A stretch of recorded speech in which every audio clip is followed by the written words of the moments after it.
3 stray cats and 1 stray doggy. All of my family is saturated with my foster animals. I'm not, yeah. My family Okay.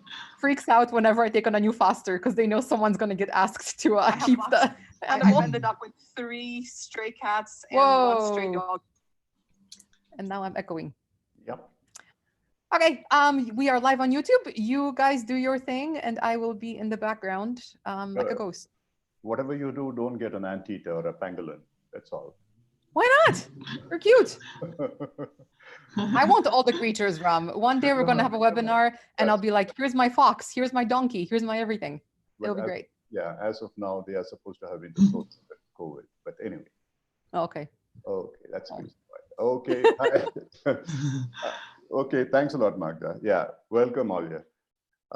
Today session is not a traditional coaching session, not a traditional coaching subject session. And in any case, an advanced webinar, what we plan to do and what we have been doing is to go beyond the competencies and the framework. Those of you who really want to be more and more embedded in the competencies and the frameworks and the mentoring, you can always attend the learner webinar, the mastery leadership webinar, learner webinar with Cindy.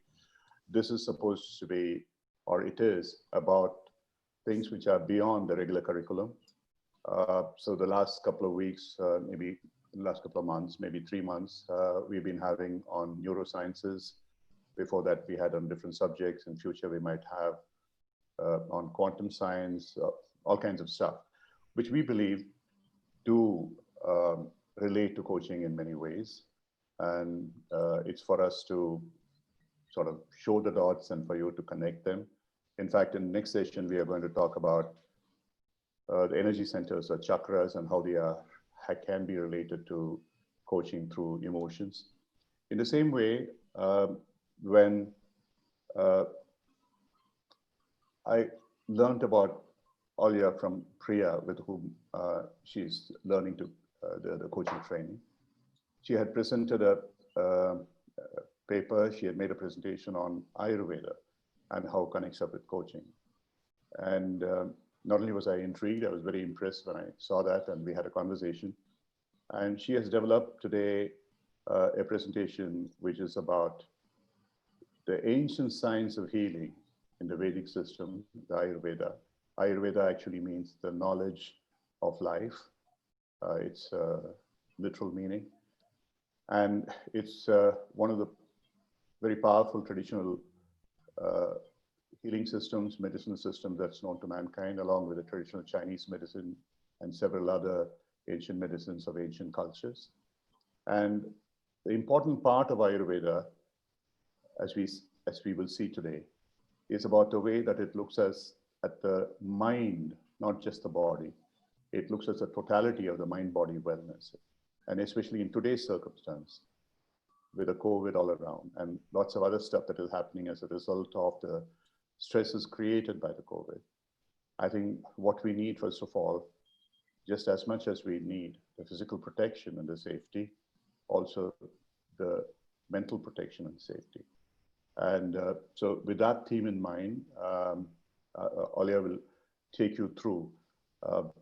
She will give you more of her own background as she goes along.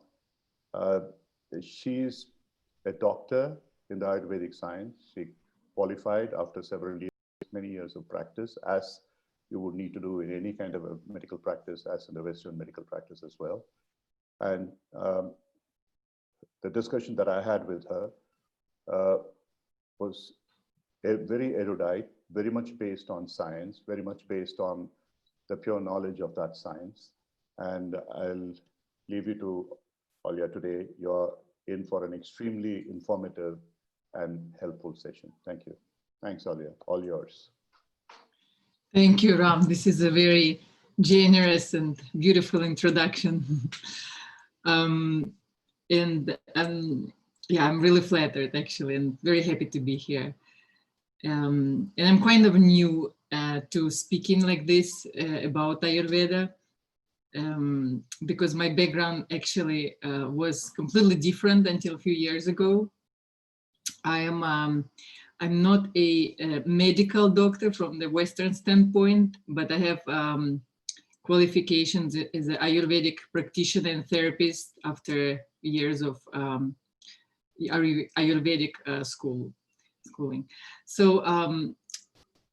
I would like to share with you something I prepared for you, and I will tell you a little bit about my story as I go along with the presentation. And I would like to make it also practical, theoretical, yes, but also practical in a way that you can take something out for you and use in your own life. Because in my case, after I've encountered Ayurveda, which was more than 8 years ago, my life has changed very drastically.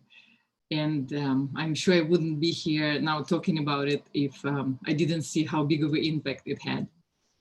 And since we are in a coaching setting and I am learning coaching, I also tried with reflecting back on years of that I passed over the last 8 years, how coaching as well has been present in my life, because now I'm a student of coaching and I'm getting my credentials. But in the last 8 years, I have been on the other side. I have been a client for overall of almost 4 years.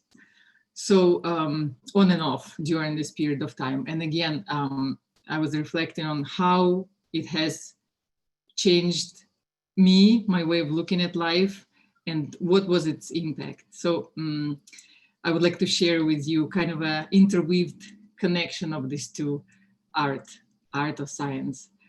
So I'm going to share with you my screen right now. And can you see it well? Yes. Yes, we can see it. Yeah, it's visible. Yeah. Okay. If you can sort of get into slide mode, yeah, great, fantastic. Okay, excellent. So today, what I will do is I will tell you a little bit about my personal background and who am I and how I got here. I will focus on the mind-body connection in everything that I will be showing you. You will see the healing approach of both coaching and Ayurveda and how it actually acting as a healer in my life and what it can do for others. I will tell you about my personal example, of we're talking about emotions, as Ram mentioned, and how and what Ayurveda has to say about the manifestation of certain emotions, like fear, anger, avoidance, what it means in Ayurvedic terms and how it can be overcome. We'll talk about overall emotional imbalances in Ayurveda and how it addresses it. And then I tell you throughout of what attracts me to both of these disciplines. How do they supplement each other? How are they working in parallel? And to be honest with you, before, just a few months back, I wasn't sure actually that there is a parallel at all, or if they're addressing the same thing from different perspective, or they're completely two different disciplines. And going through this exercise right now and making kind of a real synthesis of what are they actually addressing and what is the most important thing in each of them. I was really amazed at what I saw, because I saw these two really working together beautifully. And I will show you later on what it means for me. And then, of course, I tell you what happened to me, actually, once I went through both, through my own personal transformation, and how, what was the end result. Or let's say my journey is not over, but until today's point, what it brought me to. So a little bit of my own personal story. I was born and raised in Russia, in Moscow, at the time of the Cold War. So my upbringing was very, very different from what life in the Western world is. And I have to say that I had experienced many transformations in my life, and probably the first one was when I left Russia at the age of 20. At the time, I was pursuing a career, if you want to call it that way, of a professional tennis player. I was really, it was my life. I was breathing, living, eating, sleeping tennis. And I was actually doing quite well. I was, by the time I was leaving Russia, I was number 5 in Russia in tennis in my age. So it was really my passion, my life, and everything I knew. And but you know, I really, thanks to tennis, I started traveling the world when it was still behind the heavy curtain of Cold War. And I saw that what I was told in school and what the stories are about the West are not really what I saw with my eyes. And so I got really curious, and I really wanted to go outside of Russia and experience it for myself.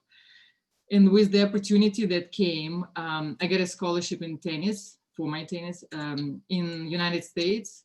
And at the age of 20, I basically pick up my tennis rackets, my bag. At the time, I didn't have much to take with me really, and just left. And that was the big transformations, which now reflecting back, the process which I was going through was very similar to any transformation thereafter I did with life. You know, a lot of emotions come up when you leave, you know, a comfortable, safe place for unknown, maybe uncomfortable, new, maybe without having resources or support behind you or with you. There's certain emotions that get triggered. You know, there could be, along with curiosity and fun, okay, there could be also the negative side of maybe insecurities, fears, you know, will I make it? Will I be accepted? You know, a lot of that stuff comes along, which at that point I wasn't really recognizing.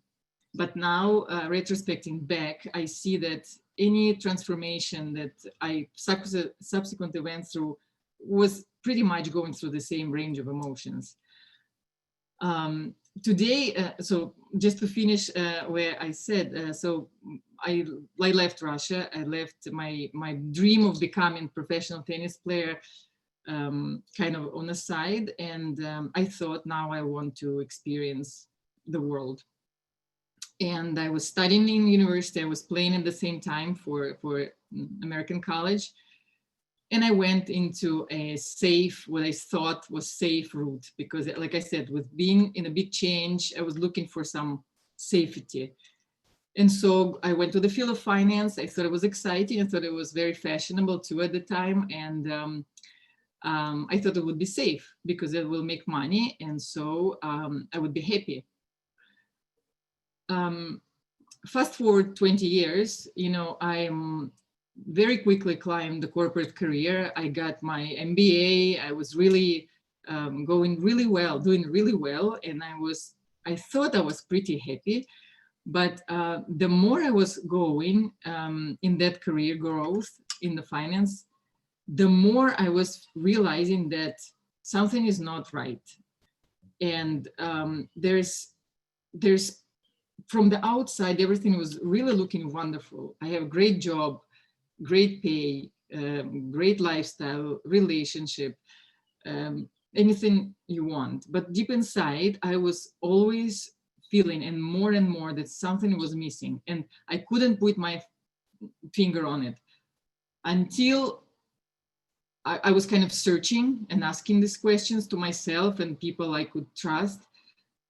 And at some point I encountered Ayurveda, because I looked for answers everywhere. I looked in yoga, I looked in phytotherapy, in Chinese medicine, you know, I knew the answer is somewhere else, not in my corporate world. So I tried everything, or a lot of things.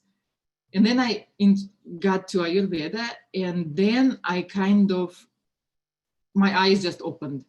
Because when I touched it, when I say touch, I just encountered a professor and I had the chat and I kind of learned what it is a little bit about and what is Vedas. And at that point, I really thought, oh my God, this is where I need to dig. And so first I let me see if, no, not yet. First, I became a patient.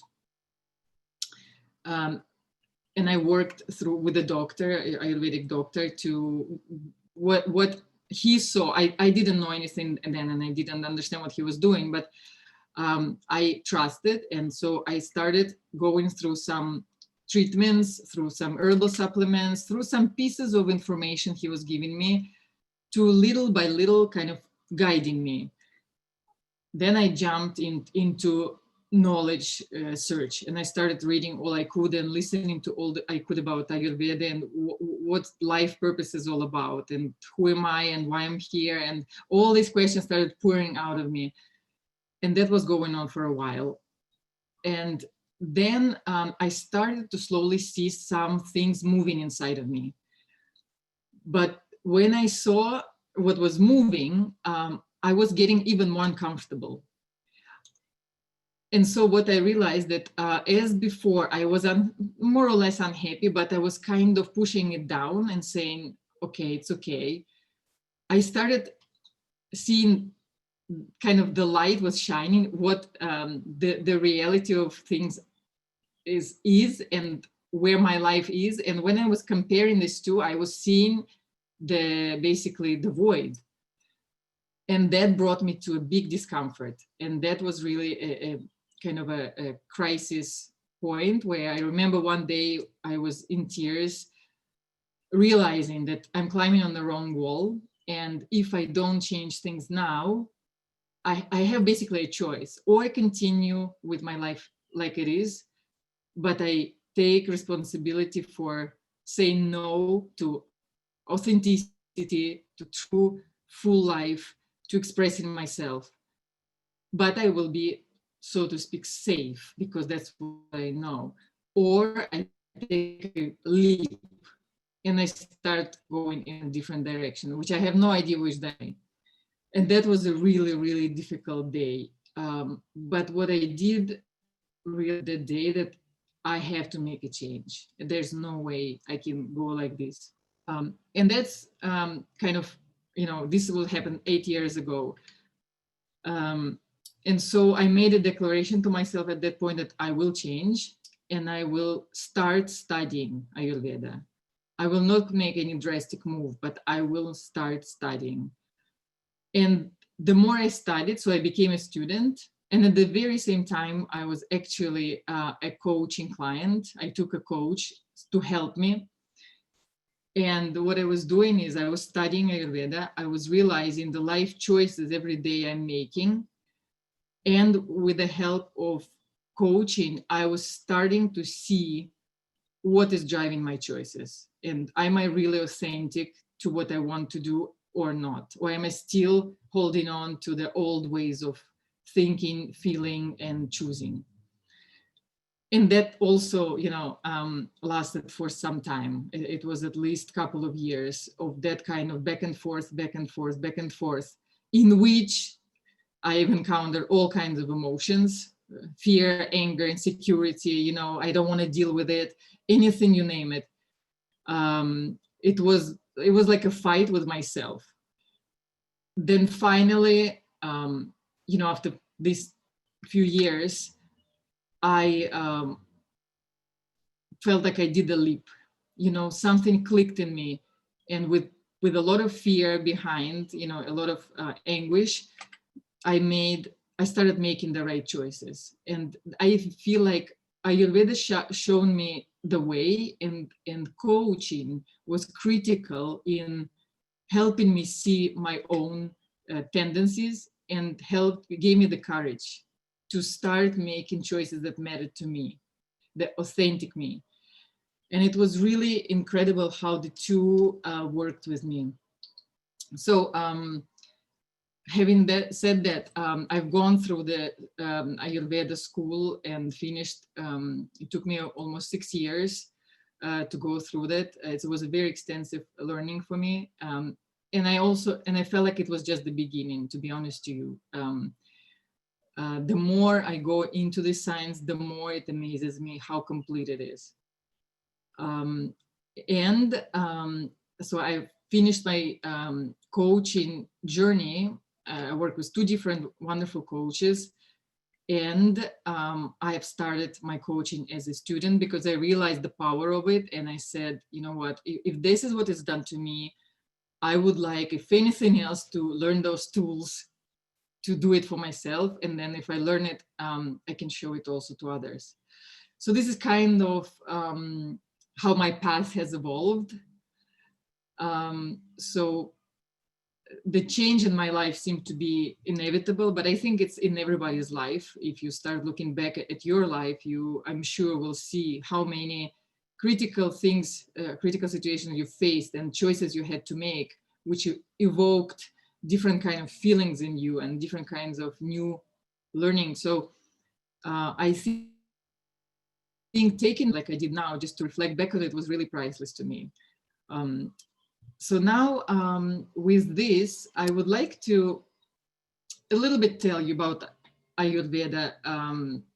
I'm not sure how many of you are really familiar with the science, but I will only briefly say that Ayurveda, as Ram said, it's the science of life. And if you want, I like saying it, as one of my teachers likes to say, it's like a complete manual to life. When we are born in this body, nobody really tells us how to operate it, how to operate our mind correctly, how to make the right choices. What are the consequences of not operating it correctly? How our body works, how our whole system, our soma, works with the outside environment. How do we stay in balance? How do we bring ourselves to balance if we get out of it? All these things are critical. You know, it's the first thing you learn about a car when you buy a new car, how to operate it. So, and we never really take time to learn that information. We learn more how to operate in the, you know, the business world, how to learn mathematics and physics and all other things.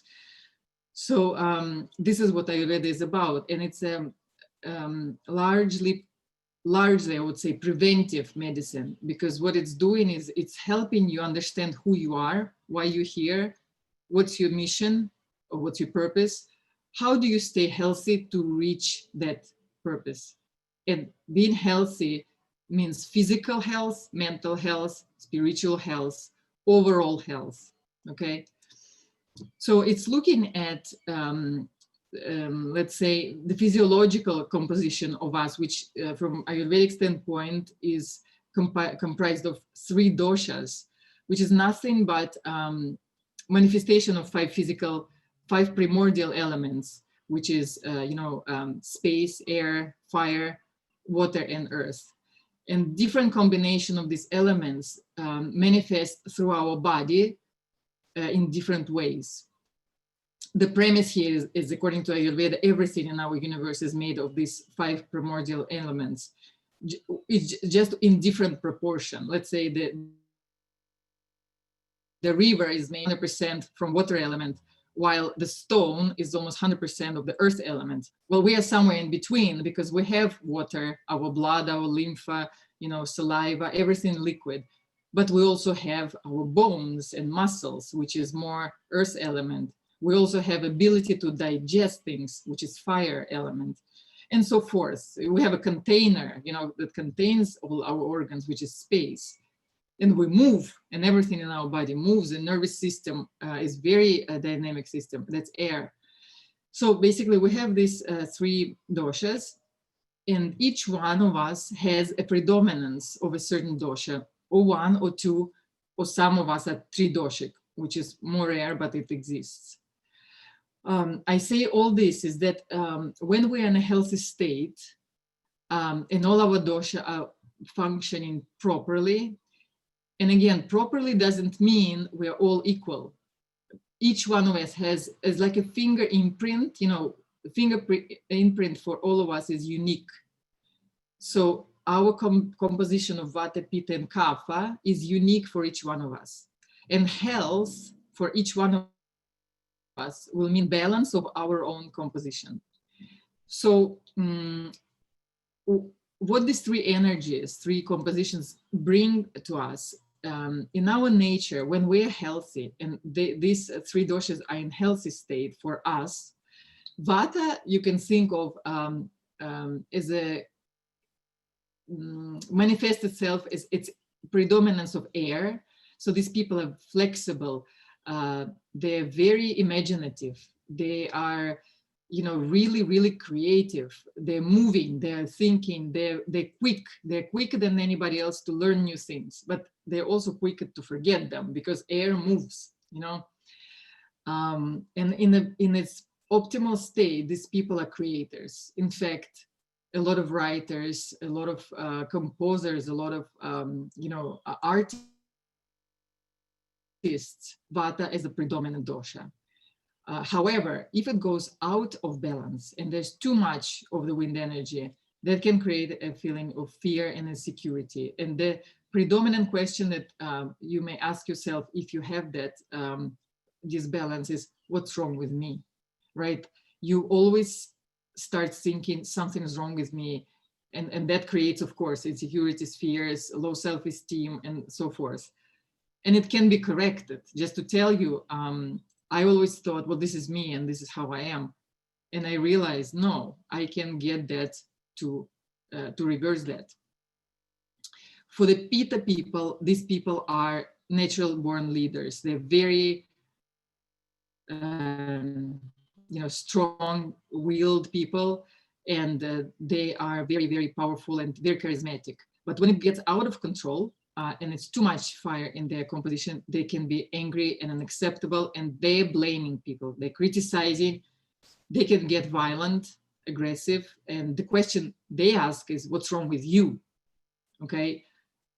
And Kapha general is a nurturer. This is the people that have a lot of earth in their system, and they're really there to, they bring in peace and love and taking care, they're very motherly.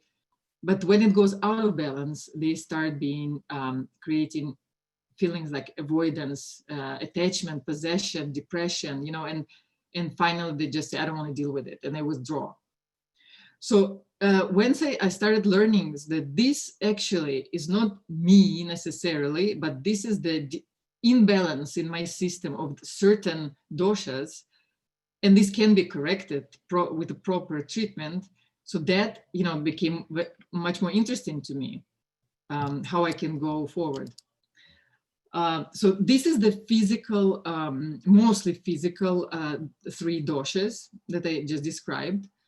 Now I would like to go into the three mental doshas. You know, in Ayurveda, of course, the premise I need to make that my body-mind connection is very strong. One does not exist without affecting the other.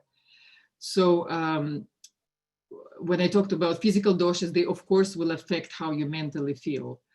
And now when we talk about mental doshas, they will affect how you feel mentally, but also how your physical body is responding. This is a very important distinction to have in mind, that there's no separation really. On the emotional level, there are three, they call them three gunas of mind: sattva, rajas, and tamas. And why I want to talk about this is because it's very much connected with our emotions. Sattva is, if you want to think of it, well, first of all, I want to say that we need all three, because just like three doshas, we need all three of them. We just need to make sure they are not going out of balance. With the mental guna, we need all three of them. But we do need to be careful that they don't go out of balance.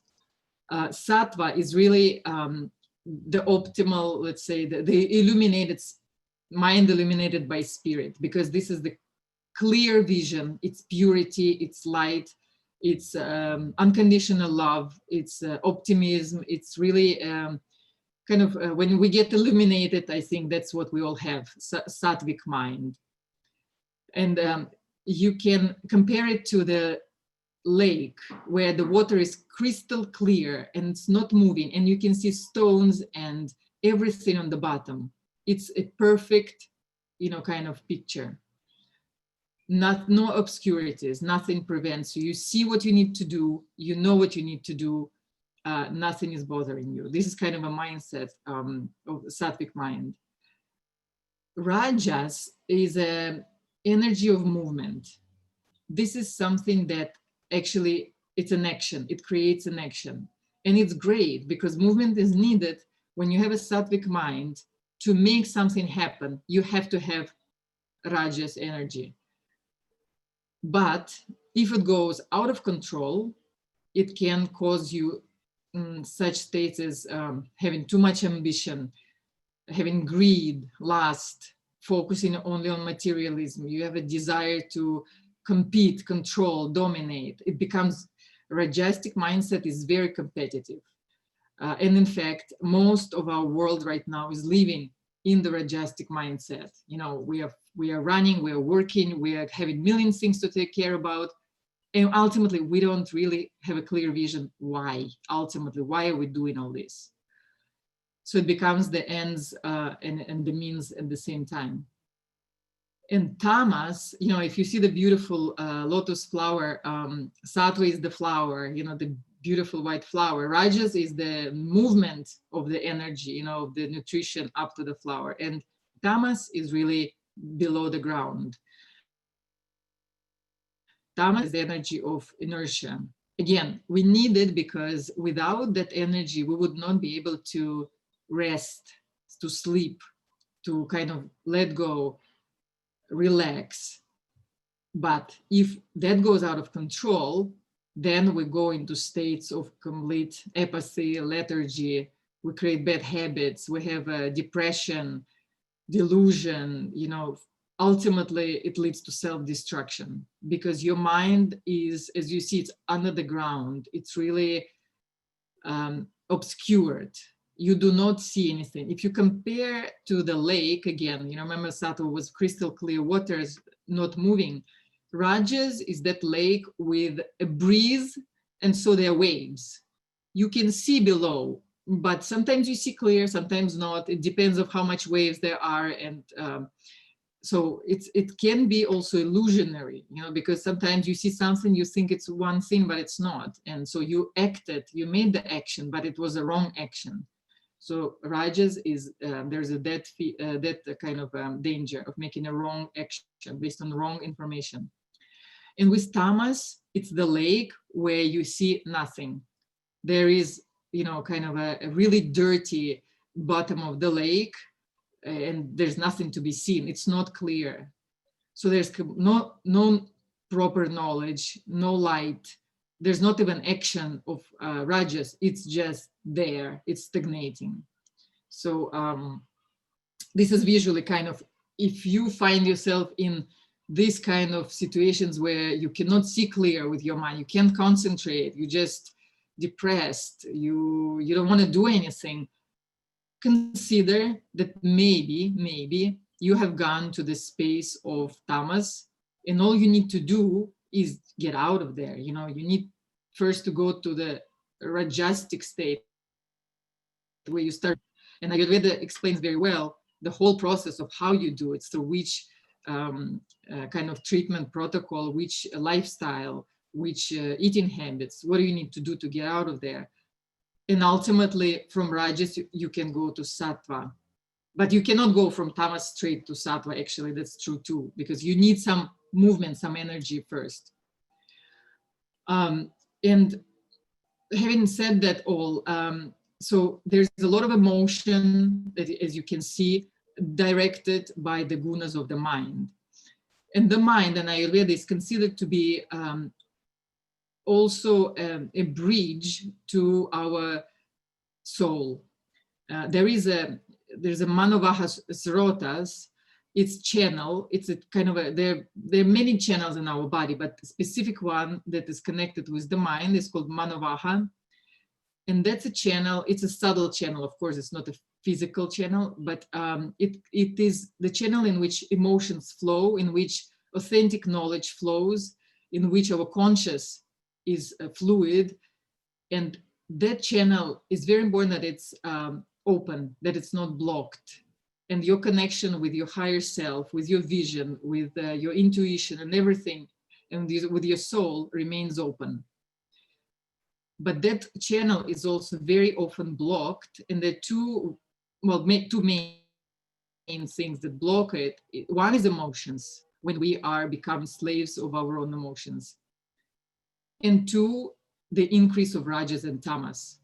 And in fact, Ayurveda says that all the suffering that we encounter, that we experience, comes from rajas and tamas. Sattva doesn't give any suffering. In fact, when people have strong sattva, it's like mental agni. They are able to digest whatever comes their way. They're able to digest the emotions, whether they're good emotions or bad emotions. They don't get stuck. They're processing it and letting go.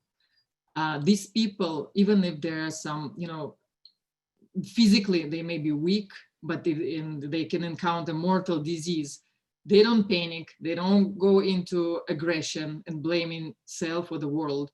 They stay, they don't ignore the seriousness of the disease they have, but they're so strong in the mind. They fight that without dispersing their energy on any kind of other emotion. So these people are really very clear in their head. And so how can we, the Ayurveda recognizes there are six main there are many levels and sub-levels of emotions we experience, of course, but they recognize that there are six main negative emotions. They're our enemies.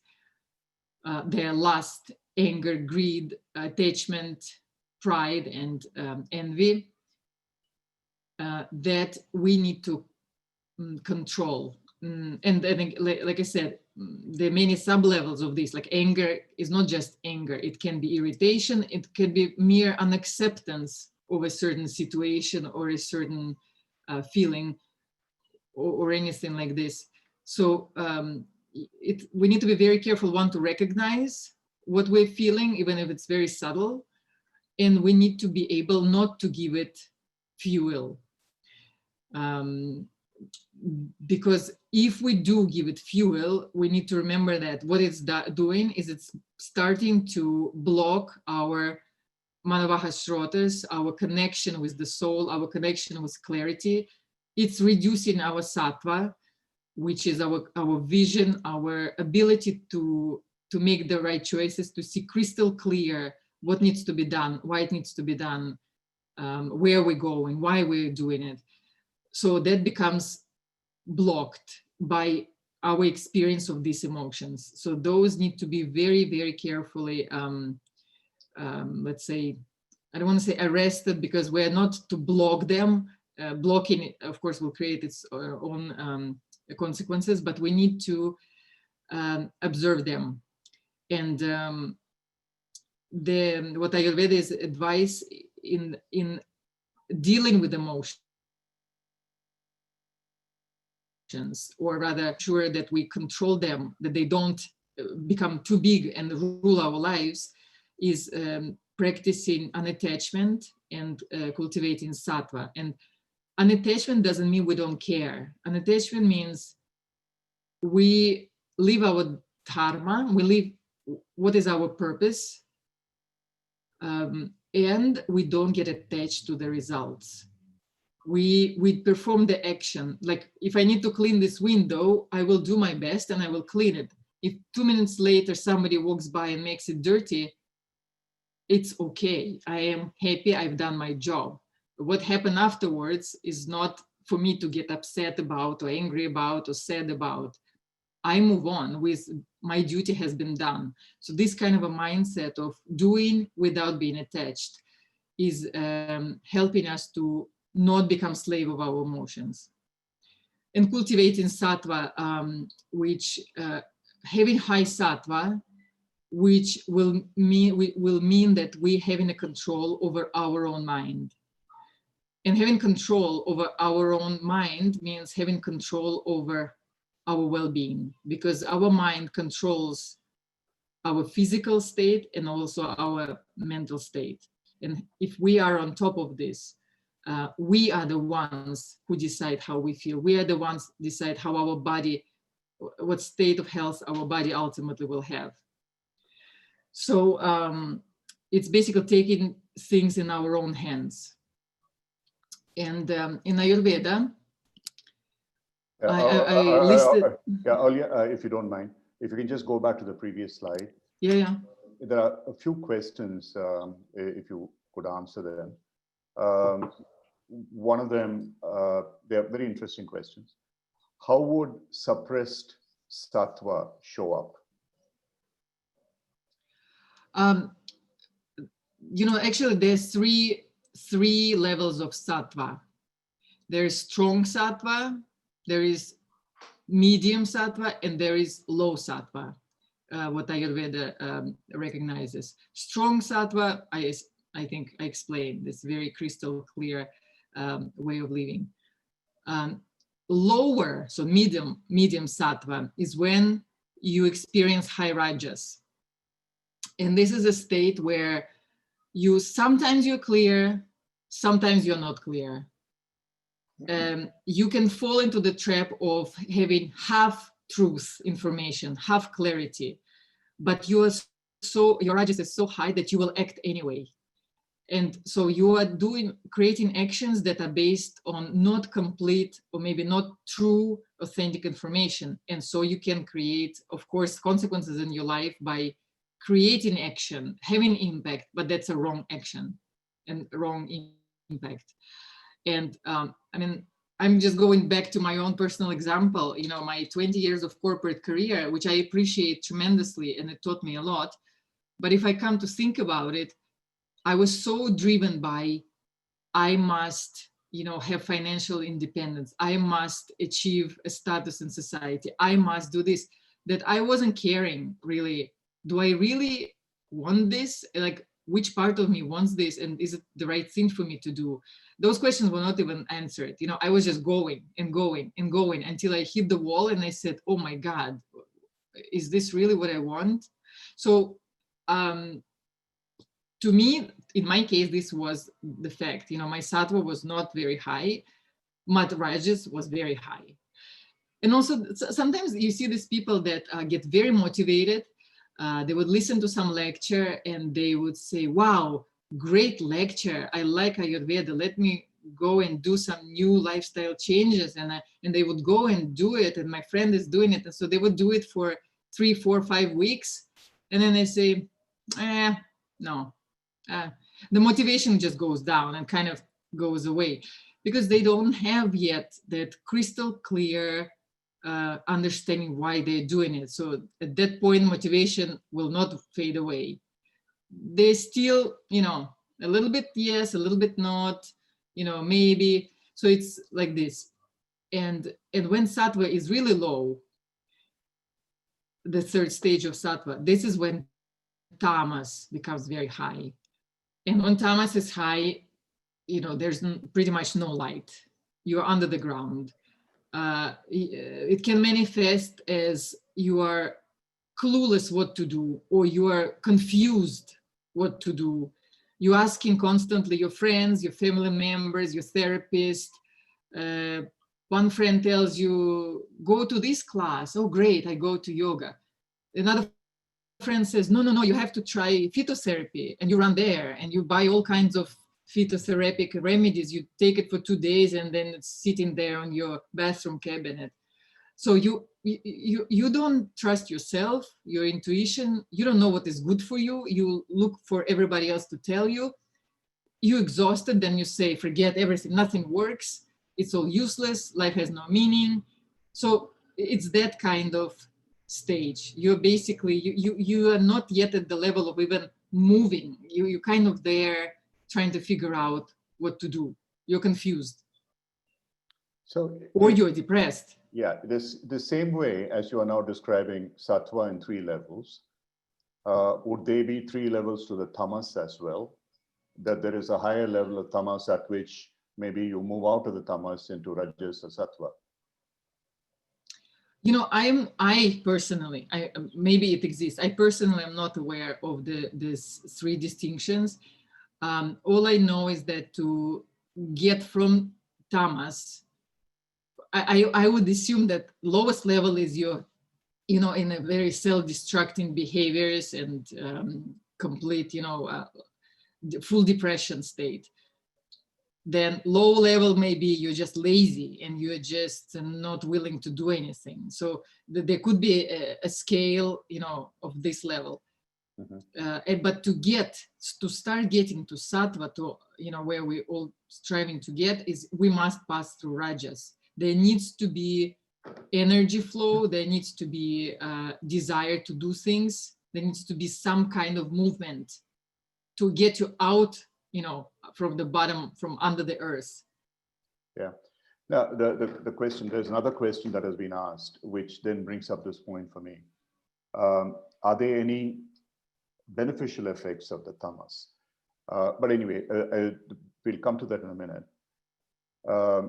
And I'm sure in the part of your Ayurveda, you might have gone through the Bhagavad Gita, where at one point in the Gita, in the 3rd chapter, where Krishna basically tells Arjuna, who asks him, which is a better state to be completely in sattva.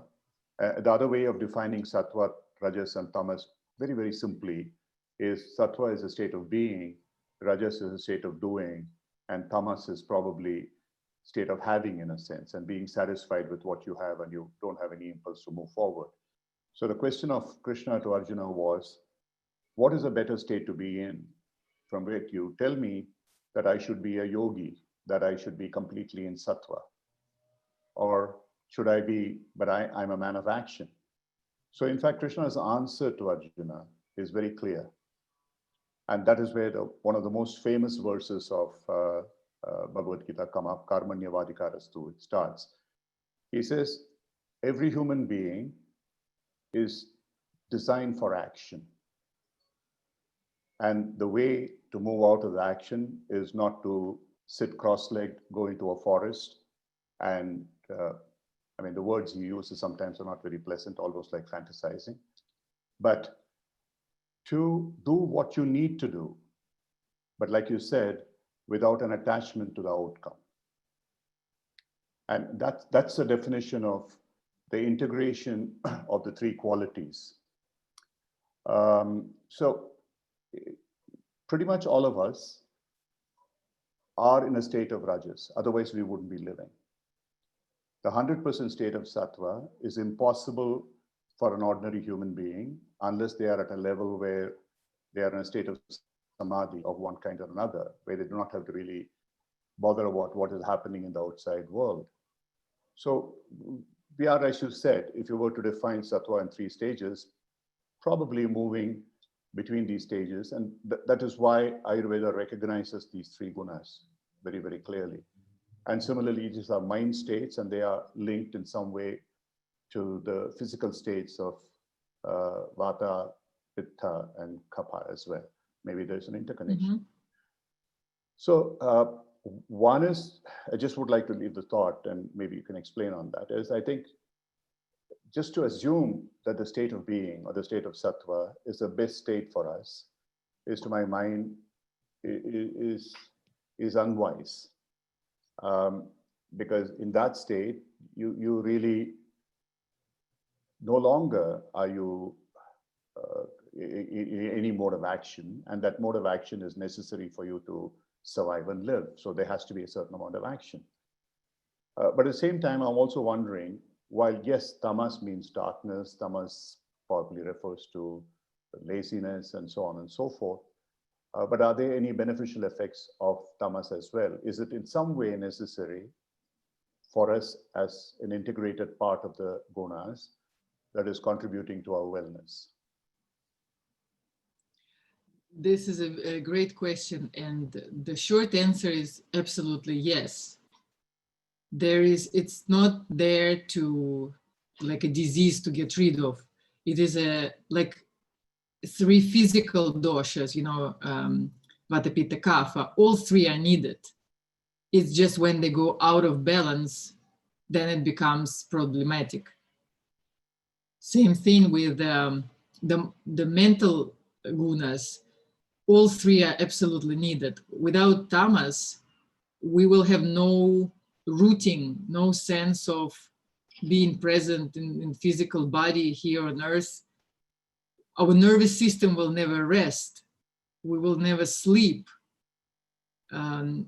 It's that grounding effect of stopping, slowing down, kind of bringing all the functions to rest, to slow motion. It's very beneficial. Like I said, without it, we will just fly and do without possibility to stop and reflect and, kind of get ourselves grounded. As you said, we live in the physical world. We're not only living in our mind. We have physical bodies, and tamas is about the earth. It's about, really the physical, materialistic aspect of our existence. So it's critical to have it if anyone is living on earth. It's just if it gets out of proportion and becomes the only or the majority of our mind is covered by tamas, then there's no space for movement. There's no space for clear thinking. It's all about just being here. In fact, tamasic lifestyle is what Ayurveda describes is, eating animals, drinking alcohol, watching TV hours per day. It's an existence, but you are living very, very lifestyle that is very materialistic, very kind of, if you want to say, heavy in a way. So if it's too much, it becomes too much. It becomes not productive for our self-realization. And the same with rajas. Rajas is absolutely critical. All the things that are created on this earth are done from rajas. It's the creative energy, it's our willpower, it's the ability for us to do, redo, invent, move, generate. It's beautiful energy. Without it, just like you said in sattva, that lake, that pond, that it's crystal clear, but there's nothing happening. So why are you coming here on earth? You might as well stay, wherever the souls are. So rajas is critical for functioning in this world. Yeah, that's a beautiful point, Olya.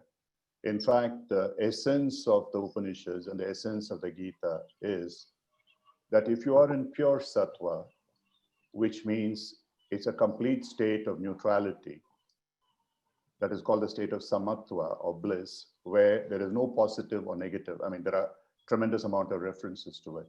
That is a state that every spiritual seeker seeks, because that takes them away from the cycle of life and death. And therefore, it takes them into that space of energy from matter, and they do not reappear again. You need to have that little bit of rajas or tamas for you to take birth again. And this in the Bhagavad Gita, Krishna says beautifully, that the last thought in your mind is what creates you to come back here wearing new clothes, as it were. So that particular reference that you gave is extremely correct. But there is a reference by, I think, Vasudev. I'm not very sure his interpretations are very correct, but I would like you to decide. He says, Pitta is, what does he say here? Tamas is equivalent to Pitta, Rajas is equivalent to Kapha, and Sattva is equivalent to Vata. Is there such a correlation? First of all, I think Pitta is more Rajas, not Tamas, but what do you think? Yeah, I mean, everything has a correlation, of course, in Ayurveda, and there's nothing left just in its own separate way. But I agree with you. Rajas is more. It's an energy that's moving. I mean, I can see where it can be a little bit of Vata, because Vata is air and Vata is moving, and so Rajas is moving. But of course, there is some element of fire also, because we're talking about some force that is. Rajas can be very hot. It's a creative kind of a hot energy. Sattva, though, is considered, it's true, it's considered in Ayurveda also a Agni, like a mental Agni, because it is sattva that is allowing for digestion of emotions. If the sattva is strong, it is able to handle, let's say, certain events, certain circumstances, certain emotions, certain news. They say a person with a high sattva, if something happens to him or to his dear ones, will not go into reaction, will not go into depression or anger or unacceptance. It will deal with it. It will be able to handle it. So and what allows it to handle is that mental Agni, that mental kind of, let's call it fire, but it's a subtle level fire that is able to digest. So I see that the element in sattva, there is also an element of fire, which is present in pitta. So I personally don't see one-to-one connection here, that one is one, but I think all of them are interrelated in some way, and we can draw parallels like this. Yeah, and also there was a interpretation of the doshas. I mean, it's a very street interpretation of doshas as faults or negatives, but Ayurveda doesn't treat it that way. The doshas are also qualities. One is about the physical qualities, and other as gunas are more about the mind states. So what is the most correct English translation of the word dosha in Ayurveda? Honestly, there are a million of translations, but it's a physiologic, it's like a primordial energy, three primordial energies that are composing our physiological being. The manifestation. It's not good or bad. It's a manifestation of energy. Yes, it's a pure manifestation of energy. And like we said in the beginning, everything in this, according to Ayurveda, everything in this universe is made of five primordial elements. And so dosha, they just combined into 3 doshas. So, but we're dealing with those 5 elements. Yeah. And we cannot say, air is better than fire or water is better than earth. That would be absurd. It's just that each one can bring some qualities that are in some way helping us for certain things, and some qualities that are for certain things are less adaptive or adapt. For example, if I want to sleep and I have too much vata and I'm not able to sleep because the air it continues to move my nervous system, and it's not able to relax and rest. So I need to bring it a little bit down. So I bring other elements into my system. I bring a little bit more water, earth to ground myself. And and the opposite is, if I need to, in fact, wake up and do a meditation at 4 in the morning, I need vata. If I'm kapha, there's no way, even with alarm, I will get out of that bed. So, it all depends. And Ayurveda talks about the rhythm of the universe, and when these energies, by the way, these energies are not only existing in our somas, in our bodies, they exist in the universe outside of us. So if we are in tune with the manifestation of a certain dosha in universe, we know how we will feel at a certain time of the day, and we know what activity, therefore, we should plan for that. And this is really, to me, it was just groundbreaking information when I got it, and I immediately changed my lifestyle, and I saw incredible results. Just to give you a simple example, I had very hard time waking up in the morning at 8 o'clock. I was just a disaster for me, and I thought, it's enough sleep for me and I cannot get up. And I tried getting up at 6 or even before 6, and I was amazed that it was much easier. And because until 6 in the morning in the universe, there is a predominance of Vata dosha.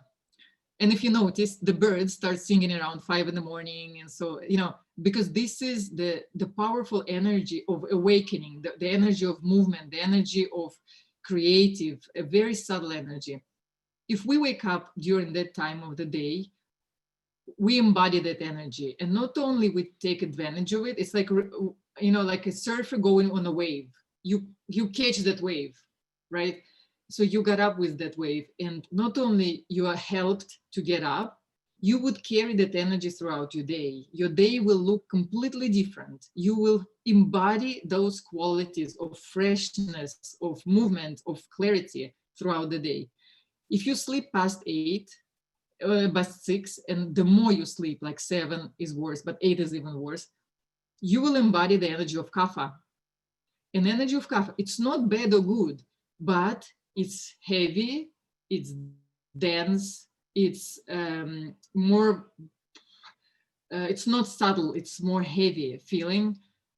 So you will wake up with that feeling, and that's what you will carry for the rest of your day. And then you will be wondering, like, why am I feeling so tired? I slept enough. I slept even more than enough. Well, that's the problem, because you got up in the wrong period of time. And it's really, this is like a very basic information, but if you don't have that information at your disposal, you're making wrong choices. Yeah, you're very right. In very simple words, first of all, the doshas could be the material manifestation of whatever that energy, and the gunas could be the mental non-material manifestations in the mind. That's one way of looking at it. Somebody said dispositions, maybe bioelements was another word. Yun Kim had asked a question: is tamas similar to non-action or inaction in Tao? Personally, I don't think so, because the non-action and inaction in Tao, as with the Upanishads, Mandukya Upanishad, that talks about the disengagement state of the fourth state of Turiya, it's almost a sattvic state. That is what Tao defines as non-action. Whereas in Ayurveda, that tamas has a slightly different meaning. I wouldn't say it's completely negative, but it's a slightly different meaning. Somebody asked about chakras. I'll certainly cover it in the next advanced webinar. That's what I'm planning to talk about. And there is also, Chris is here in the audience. He sent me a book written by his sister, which compares these primordial energies, the 5 energies, with the universal laws of nature, kinetic energy, the gravitational energy, and so on. It's an amazingly brilliant bringing together of like a quantum science with some of these elements. Yeah, we have gone past the time, but let's, those of them who want to stay, and if there are more questions coming up, I'll post them to you. If you would like to cover what you have left, Olya, please. Okay, I'll briefly just say that these are some of the Ayurvedic methods to restore the balance in physical doshas that we talked about, Vata, Pitta, Kapha, and also in mental gunas, Rajas, Tamas, and Sattva. I wouldn't read them necessarily, but I would tell you that I experienced that on myself, and I'm practicing that. And it's really, really a powerful way. And as you can see, it's very non-invasive. There's nothing here that can, hurt you. But it's simple changes to your lifestyle, to your diet, and introducing all these therapies. If you notice, they are addressing sense organs. They're addressing your vision, your sense of smell, of taste, of hearing, and tactile through oleations, through massage. So you see that Ayurveda is rebalancing all these doshas and gunas through working with your sense organs. A lot of their treatment is based on that. Plus, of course, there's yoga and pranayama and meditation addressing the mind. So here I've kind of put together, self-reflecting on me, what has been my experience of when I was, these are two extremes in a way, because this is where, before I'm talking about the real low, you know, because as you know, we're all dynamic and the situations change. But if I think of the low, this is how I felt before I made the change. On the guna level, which is the quality level, my gunas were more like cold, dry, rough, light, mobile, some hard, dense, and dull qualities. So I was in that state, and that reflected in my life, in how I felt about myself and how I physically felt. So I had no meaningful purpose at all, which I was constantly feeling in a state of anxiety, with obsessive thinking what's going to happen and how am I going to react. I was quite irritable. I had a lot of fears bubbling up. I had low self-esteem as a result. I had hormonal imbalance, and I was even told that I could not have children. So that was really the icing on the cake. And consider I was an ex-tennis player. So I was healthy. I had no preconditions of any kind. But I was living from a state of scarcity. I was continuously feeling a victim, looking on inputs from outside world as to what to do, how should I do. Again, thinking of tamas, you know, I was really getting a sense of I was there. And I had a chronic back pain, and I don't know where it was coming from. Fast forward a couple of years through, you know, doing all the work I did on Ayurveda with my various kind of lifestyle changes, diet changes, constant search for knowledge, and of course, herbal supplements and medical, treatments, physical body treatments, massages. I went to on the highest stage, and if I look on the highest state where I've gone, so my qualities have changed, because with my doctor, I know he was working a lot on the really cellular level to change the qualities I was expressing, and the qualities needed to compensate what you have. You need the opposite qualities to bring it to balance. And so the qualities opposite were introduced, like warm, weighty. You know, I needed some earth, oily. I needed some water, stable, again, earth, soft, water. So, you know, I was very much into air and space kind of dosha rather than into earth, water, and fire. And the results on how I started to feel, again, this took a couple of years, maybe even 3 years of Ayurveda and as well coaching. But the results I started to see, which was my improved self-value, I started to make conscious choices. And that was the key of everything.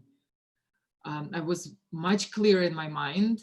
I started having meaningful relationships in my life versus just superficial, random friends. I started feeling healthier in my responses to life. I started to feel like there's opening of a flow of life and love. And I actually, you know, was able to become a mother naturally and very unexpectedly to me.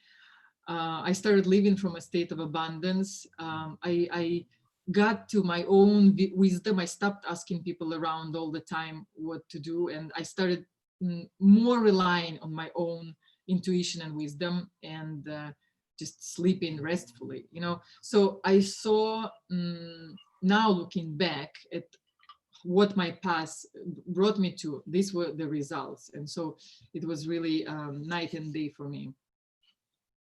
And my back pain was completely and mysteriously gone, and it never came back, which is, you know, still a very odd thing to me. And then finally, I kind of wanted to make a summary of how I see Ayurveda and coaching complement each other. both of them I saw working on both levels, so on mental and on physical. Because before I was thinking, no, coaching is more mental, Ayurveda is more physical. But once I really analyzed what has happened, I saw that both of them are working on both levels. And on a mental level, Ayurveda is giving a lot of very authentic ancient wisdom and knowledge, which haven't changed for 5,000 years and probably will not change for another 5,000. Clear awareness of one life's purpose and direction on what needs to be done. And coaching was a beautiful supplement because it gave me awareness of myself and where am I in that whole process, in that whole field. And it gave me the courage to actually act, not just to have the knowledge and sit with it, but to actually act, make changes, and commit myself to a new way of being. And that was a beautiful combination. And on a physical level, Ayurveda is working, as you saw now, on qualities, on guna, on doshas, on a really cellular level transformation through all the sense organs and other treatments that it's using. Through, all kinds of, this is a Ayurvedic anatomy, dhatu, the tissues, the doshas, the, channels, srotas. It's completely revamping the body system. And coaching is doing the same because, for example, learning now on somatic coaching and how our body is knowing everything has ever happened to us and storing in us, and how if we unpack it and bring awareness to that and consciously change, release and make a change into the new soma, into the new way we want to exist in this world. If we start doing it from our physical body, it will manifest also in our mind, in our mental and spiritual manifestation here. It's a beautiful process, really. I am experiencing it now as I'm learning it, and it's a very powerful tool coaching is offering. So with both of these as a combination, I think that it's really a comprehensive way from in my experience, of course, into the complete well-being. So I wanted to share this realization that I've had. And the very last thing I wanted to show is just what similarities they have both. And I found 3, which is both, they're both looking at our selves, at our systems holistically. It's not just mind, not just body, not just, anything in between. It's everything. And they're both working on emotional and physical transformation toward a healthy state.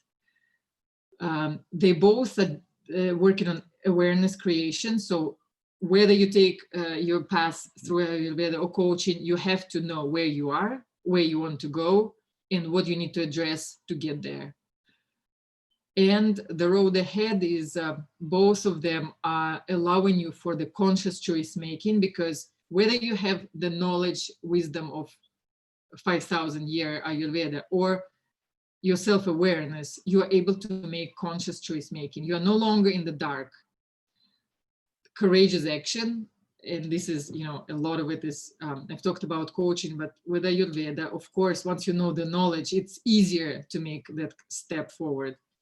And commitment, because once you know what can be done, what healthy can be for you, and you are not imprisoned in your current state, you make that commitment and you move forward. So both of them are very